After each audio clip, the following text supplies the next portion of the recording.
28 जून 2022 ये वो दिन था जब उदयपुर में दर्जी कन्हैया लाल की सरेआम हत्या कर दी गई। इसमें शामिल आरोपी मोहम्मद जावेद को गिरफ्तार कर लिया गया था, लेकिन अब राजस्थान हाईकोर्ट ने जावेद को जमानत दे दी। राजस्थान कोर्ट ने कमजोर जांच और तथ्यों की वजह से ये जमानत दी है। जस्टिस पंकज भंडारी की खंडपीठ ने सुनवाई करते हुए कहा कि राष्ट्रीय जांच एजेंसी यानी NIA ने महज कॉल डिटेल के आधार पर आरोपी को गिरफ्तार किया। जांच एजेंसी ने ना तो आरोपी जावेद की लोकेशन साबित कर सकी और ना ही उससे किसी तरह की बरामदगी की गई। चूंकि आरोपी अरसे से जेल में है और ट्रायल लंबा चलेगा, ऐसे में आरोपी जावेद को जमानत दी जाती है। NIA कोर्ट से 31 अगस्त 2023 को जमानत खारिज होने के बाद जावेद ने हाई कोर्ट में जमानत याचिका दायर की थी। लेकिन अब बड़ा सवाल ये उठ रहा है कि आखिर जावेद को जमानत कैसे मिल गई? क्या है डॉक्ट्रिन ऑफ प्ली एलिबाई जिसका फायदा आरोपी को मिला? तो चलिए इन सवालों के जवाब जानते हैं। सुप्रीम कोर्ट में एडवोकेट अनिल कुमार सिंह श्रीनेत बताते हैं कि जब भी कोई अपराध होता है तो उसमें सबसे पहले जांच होती है। इसका दो मकसद होता है, पहला अपराध किसने किया और दूसरा उस अपराध को लेकर साक्ष्य जुटाना। इन दोनों से ही जुड़ी जांच तथ्यों और सबूतों को चार्जशीट के साथ कोर्ट में पेश किया जा सकता है। तो चलिए अब ये जान लेते हैं कि आखिर क्या है नियम और चार्जशीट में क्या होता है। एडवोकेट अनिल कुमार सिंह श्रीनेत के अनुसार वैसे तो आमतौर पर पुलिस संदेह के आधार पर ही किसी मामले में किसी को गिरफ्तार कर सकती है।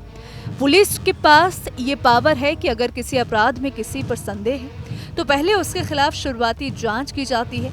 पर्याप्त सबूत मिलने पर वो गिरफ्तार कर सकती है। चार्जशीट साक्ष्यों और तथ्यों का पुलिंदा है। अनिल सिंह के अनुसार मीडिया और सोशल मीडिया या किसी और दबाव में वो पहले ही संदिग्ध को सबसे पहले गिरफ्तार कर लेती है। अब दूसरा काम साक्ष्य जुटाने का है, जो जांच के दौरान पर्याप्त रूप से सबूत नहीं मिल पाता है। साक्ष्य कितना पर्याप्त है किसी केस को चलाने के लिए, ये जांचने का काम कोर्ट का है। अब कोर्ट इस मामले में गवाहियां कराता है। अगर उनमें सही पाया गया तो ही आगे ट्रायल शुरू होगा। तो चलिए अब ये जान लेते हैं कि आखिर कोर्ट में किस दलील पर NIA बैकफुट पर आई। कोर्ट में जमानत याचिका पर बहस के दौरान NIA के वकील ने कहा कि कन्हैया लाल हत्याकांड में शामिल आरोपी एक दूसरे को जानते हैं। उन्होंने मिलकर साजिश की। कॉल डिटेल से इसकी पुष्टि होती है। मामले के एक गवाह जिशान का भी कहना है कि घटना के पहले रियाज और जावेद इंडियाना टी स्टॉल पर मिले थे।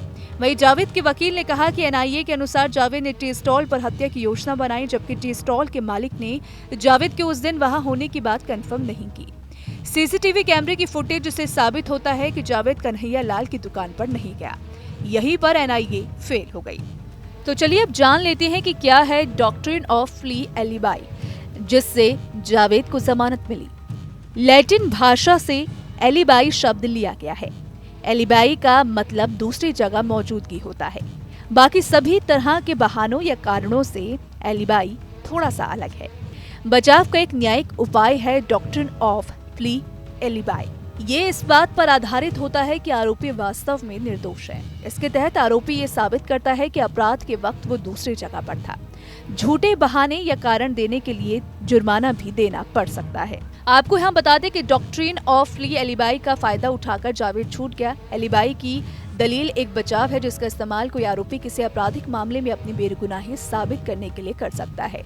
यह अपील भारतीय साक्ष्य अधिनियम 1872 की धारा 11 और 103 के तहत मान्यता प्राप्त है। तो फिलहाल इसको लेकर आपकी क्या राय है, आप क्या सोचते हैं? आप अपनी राय हमें कमेंट सेक्शन में जरूर बताइएगा। वीडियो पसंद आए तो वीडियो को लाइक और शेयर करना ना भूलें। न्यूज नेशन अब व्हाट्सएप पर खबरों की ताजा अपडेट के लिए न्यूज नेशन के इस QR कोड को स्कैन करें।